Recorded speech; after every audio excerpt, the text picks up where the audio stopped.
It's your boy, Marcus the Money Man, and we are cooking. Matter of fact, this video is going to show you how to get your business cooking, scale in 7 easy steps, not 10, 7. Give it a watch. Let's go to the Appliance Boss channel. Now this video is going to be a great video. So we're about to walk through these 7 steps to scaling your appliance repair business. It's going to be good whether you're a single technician or maybe you have some help, you just have a CSR, and you're looking to grow your business and you don't know exactly where to start. These 7 simple things that you can walk through will help you put you in a position to be able to grow consistently in your area. So let's get it. Starting out, the first thing that you have to do, no matter what, is start with the end in mind. So what does that mean? If you say you want to scale your business, you have to understand what does that look like. And the best way to do it is to fill in an org chart. So you don't have to overcomplicate it. Get a piece of paper and a pencil or pen and just write it out. What do you want? What is the vision of your company? How many technicians? What does the reporting structure look like? Do you have a team lead? Do you have a field manager? Do you have a general manager? Do you have an office manager? Do you have customer service reps? Do you have a parts department? What does that look like? What does your HR team look like? Your marketing team look like? So you can be as big or as small as you want to, but this is the start. Without this, you won't be able to understand the future key things, the cost of doing business, the technology needed, etc. So start big, start where you want to go, and get it on paper with a simple paper org chart. Now, when you do that, you really want to understand which positions are doing what. So if you have a technician, what are they repairing? Are you hiring them to do COD work? Are you hiring them to do third-party warranty? Are you hiring them to do, warranty work? Whatever the case may be. Is it seal systems only? So you need to not only put a body there that says technician, but put a job duty. What is their task and who do they report to directly? Now, once you have that on paper, now put a number next to that. What are you going to pay them? How much is it going to cost with the benefits? You should already know that by now, but you factor that in. So next to every position title, job duty, and how much it's going to cost. That's the first step, starting with the end in mind. So that way you'll understand how much labor is going to be associated with your vision. Now, the second step into scaling your business is mastering client or customer acquisition. So what does that mean? It's COD. Where are you getting your COD customers from? What is your plan of action in your area? Do you do digital marketing?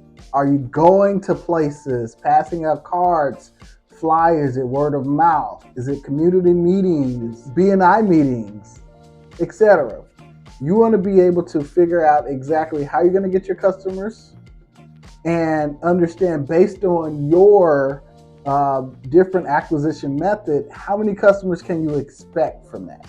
So that's a good number, okay? And consistency too. So you may be getting customers COD wise and you can see it floating up. You have to understand, why are your numbers fluctuating? Is it just seasonal, or is it because you go out, you seek work, you get a bunch of work, so now you're doing work and you're not focusing on the acquisition? So you have to understand, okay, if you're focusing mainly on the acquisition, is it going to be consistent or will it still have ripples? As a business owner, I'll tell you, you're going to have some ripples in there. It's very hard to pinpoint it to the call. So that's why the next couple are important. Are you doing third-party warranty and warranty work? Okay, and what does that look like? Because those third-party warranty and the warranty work is going to really help smooth out the ripples of the COD calls. Okay. because it's a known consistency based on labor. It's known.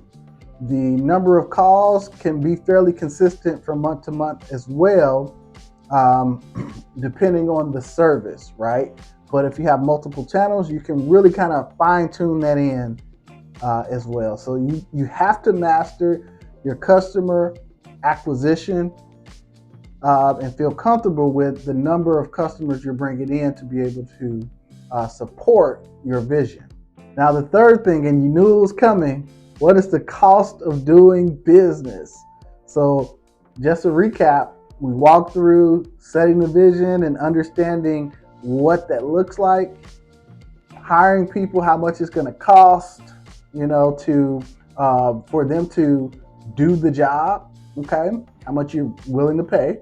And then second, what is your customer acquisition looking like? So if you know you can generate 300 calls a month, then, and you know your mix of COD versus warranty, you know your average COD ticket is $300, your average warranty ticket is $200, and you know about how many calls you're getting per month or how many you can budget to get per month.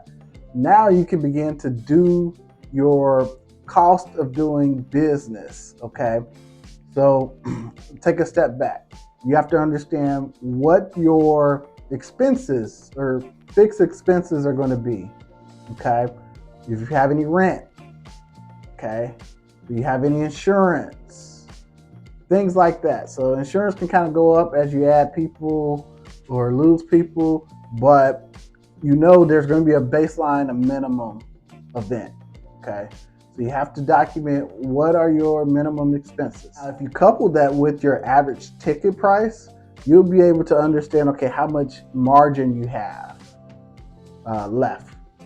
So this is the area where you're going to have a net profit after your expenses for your direct labor expenses, etc. And then you're going to have another amount of money to be able to play with. Now, if you don't have your cost of business calculator, the United Appliance Servicers, if you go to their website, or if you're a member, you can download it. It's a really good tool to use. If you want to just kind of walk through, I think I also put a video in the Facebook group as well. So go over to the Facebook group, join the group, see if you can find that video, and you can get a better understanding of doing your cost of business. Now, the next step, and the part where most people get hung up the most, is documenting the process. So what does that mean? So in a nutshell, you have to document everything. When I mean everything, I mean everything. Okay, so I have an office building here, and right now I'm usually the first or the second one in, and I'm usually the last or second to last to leave. Okay, depending on what's going on. And the thing about it is, when you're in the office, you have to set an alarm. You have to turn off the air conditioning too, or the heat, right? Depending on the time of the season or where you're located. If you don't document what the alarm code is and how to set it, if you're hiring somebody new, how are they going to know how to do it? Or if they go on vacation or you're hiring somebody else and they don't do it, how are they going to know how to do it? So by documenting processes, all you're doing is you're setting your staff up for success. And at the same time, you're allowing them to be independent, to be able to work. And not only are they independent, but they can be able to manage their time more effectively and be able to produce better. Okay. Now you're working yourself out of the business. So as a technician, our thoughts are consistently on how can we train a new technician to fix stuff? And that's the right approach. But what you should be training them is how to use the tools effectively, what type of sales training they should have to deal with customers when the problem goes wrong. So the things that aren't, always right. So you think about those, you document those steps. You also have to document how you fix a dishwasher, how you how you diagnose a refrigerator problem, how when the heating element is bad, how do you determine if it's bad or not? Okay, everything has to be documented, and this can sound like a crazy amount of work. In addition to how do you answer the phone, how do you schedule a call, how do you even log into the system to answer the phones? And I tell you, that's why most people really kind of get stuck up on this question, or not this question, but on this process of documenting your process, because it can be so much and so challenging. The best way to do it is just start with a list. What tools do you use? What CRM, what phone systems, what payment processing, what warranty portals do you have? You start there first. Just get your list. And then once you have your list of your tools, then you want to understand how do you access these? So now you have each individual tools, you create a document, and you want to talk about how you access each one of these tools. Do you use passwords? Is it generic password? Do you use an app like LastPass or something like that? Okay. And then in the document, you want to document how you use the tools to get the desired outcome.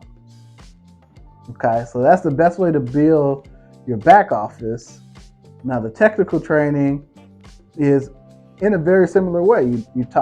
You document which appliance, and then you document the different problems, and you document how you approach each one of the problems, and you have to put it in a format where if somebody was in the third grade, they can understand it, and they can read what you have and do what you have on the paper. Okay.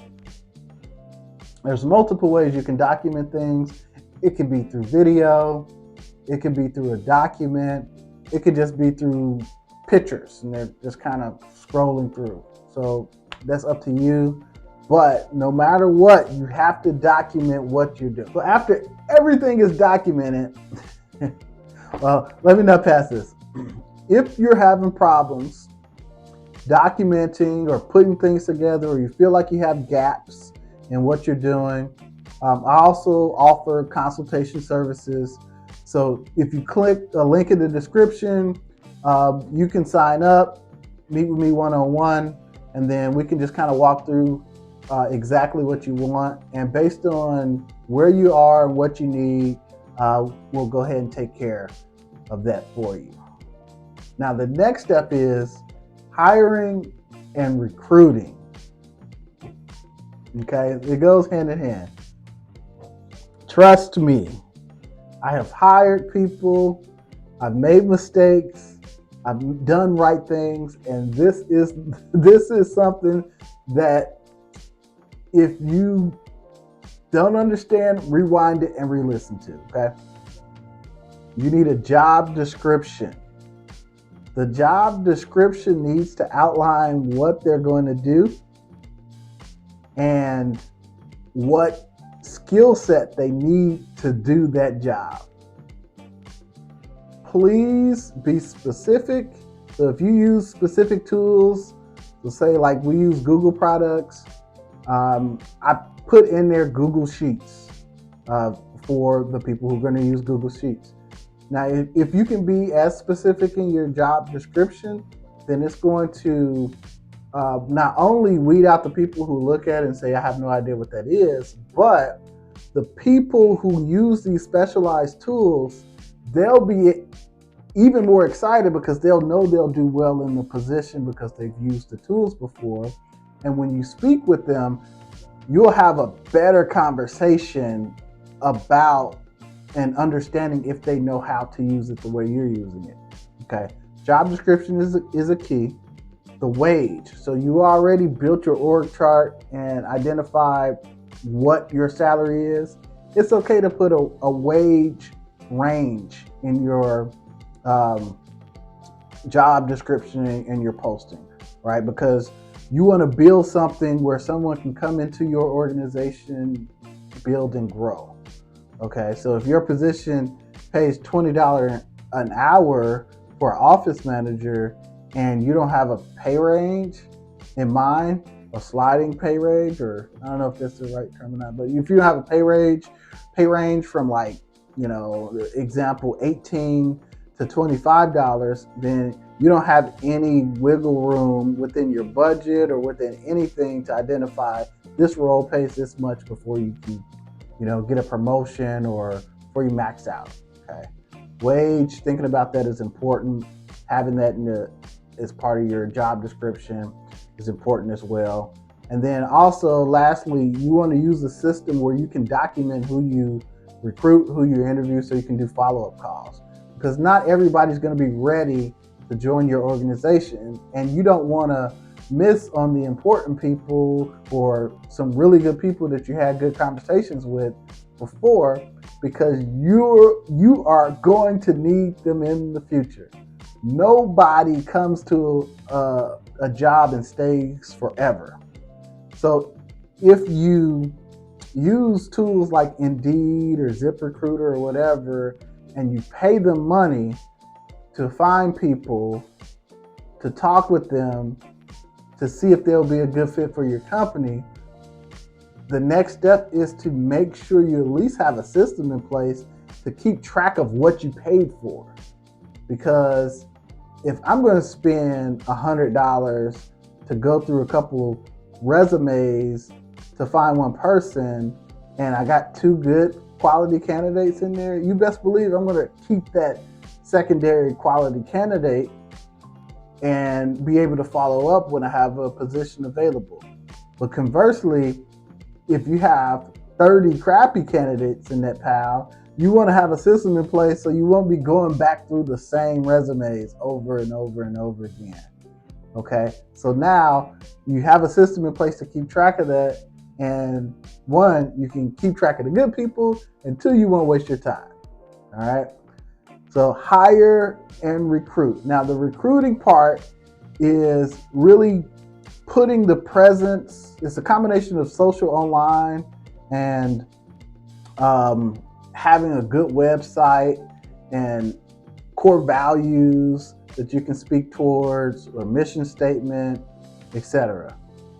Okay, so when you have a discussion with people, you have a kind of a canned kind of conversation where you're talking about your company, but you're also you're giving them good information, but at the same time you're looking to recruit. Okay, it's a good dance in that manner. All right, but hiring and recruiting is essential when you're growing your business. Okay. Now the next thing is training and onboarding. Okay, you went through the whole hiring and recruiting phase. You already documented all your processes before. Now, how do you actually onboard somebody new?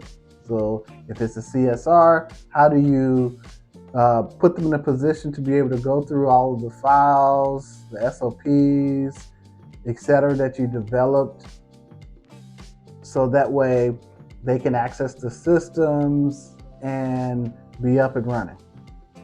Same with a technician. How do you onboard them so they can get access? They know how to take payment, they know how to sell a job, they know what to charge, etc. Depending on how it's set up. They know how to document a work order, they know how to contact staff, etc. Now, that's important. You have to set that up and have a way or a system to gradually bring them on over an amount of days and months. In addition to that, after they're with your organization, you have to have a continual education plan. And this falls in alignment with your company and the growth. So if you're starting out and you have listed a regional manager, field manager, general manager, team leads, all this stuff, but you're hiring technicians, you have to give them a pathway to fill those positions internally, and between your hiring and recruiting to be able to fill them externally as well. But continual education is a very good way to promote from within your organization and grow, right? Because you've invested in these people and you want to not only see them win, have them make money and be able to support their family and growth and buy houses and cars and etc. So you want to be able to sustain that in the future. Okay, I didn't start a business to end the business. You're not starting a business to run calls to do something else in 6 months. So I'm looking at this more as a 60-year thing.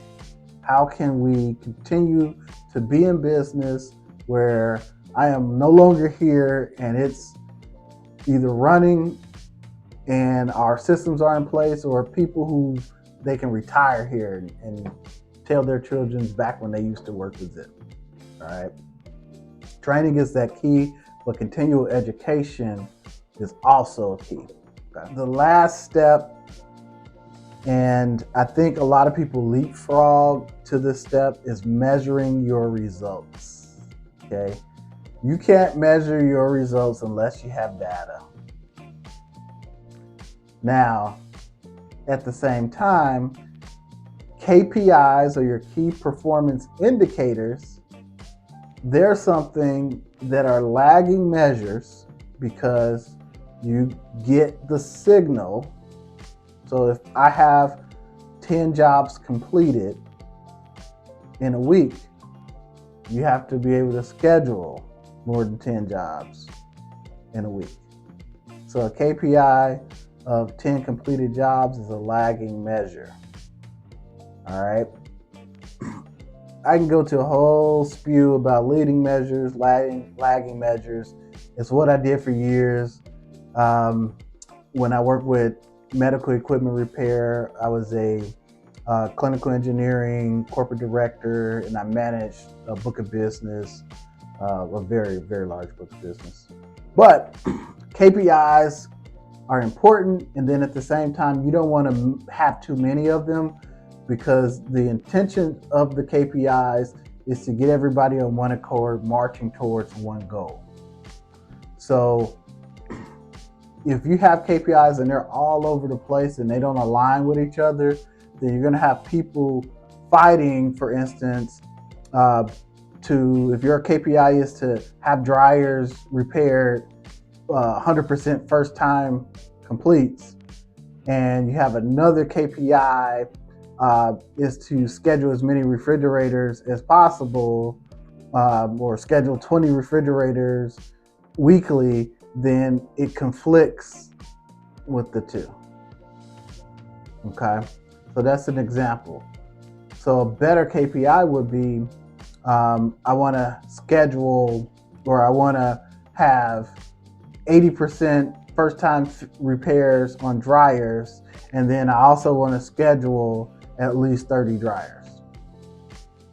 Okay, that's a better KPI. It's in alignment, and you can see how they work together. You can have so many different kinds: turnaround time on work order, average ticket, KPI goals, 5-star review goals. It could be so many different KPIs, but it's going to be based on the needs of your company and where you are at the time. Okay, they can always change, but you shouldn't change them that often, maybe once a year. And lastly, the performance. So you'll have goals that keep everybody in alignment, but each position, based on their job duties and their tasks, is going to have performance, right? So if somebody's not pulling their weight because they're not doing their job duties, you have to be able to follow up, do one-on-ones or group meetings where you review different tasks or projects or whatever's going on performance-wise, to be able to determine if there's any holes or gaps, and be able to determine if your staff has all the tools that they need to complete the job. Okay, and if that's not the case, then now you really have performance issues where you can document what the problem is, set give your staff opportunities to meet those goals by putting them in a position to succeed and measuring those particular performances weekly or month. So like these 7 things, by putting these into place, you'll put yourself in a position to be able to scale your appliance repair business. And realistically, it can be unlimited if you have the right structure up front. So if I want to be in 100 cities, I can't have myself as CEO and 100 managers. I have to have some kind of middle management structure to be able to manage the KPIs, right? Hire and train, right? And recruit, and all those things that we mentioned. Update processes, document everything, because it can get so large on paper and you may have every intention of it working, but you may be missing some pieces. Now, again, like I mentioned in the middle of this video, I work and my specialty is process improvements and getting the most effectiveness out of an organization. And I would definitely like to help you. You can click the link below and you can find consultation services, and we'll just go through on a free call exactly where you are and exactly what I can help you with. So all you got to do is fill out the form, and we'll get back with you or select a time depending on if anything's available or not. And we'll get with you and see what I can do to help you out to grow your business. So hopefully you found this video helpful and you can begin to put things into place to scale your appliance repair business. And thanks for watching.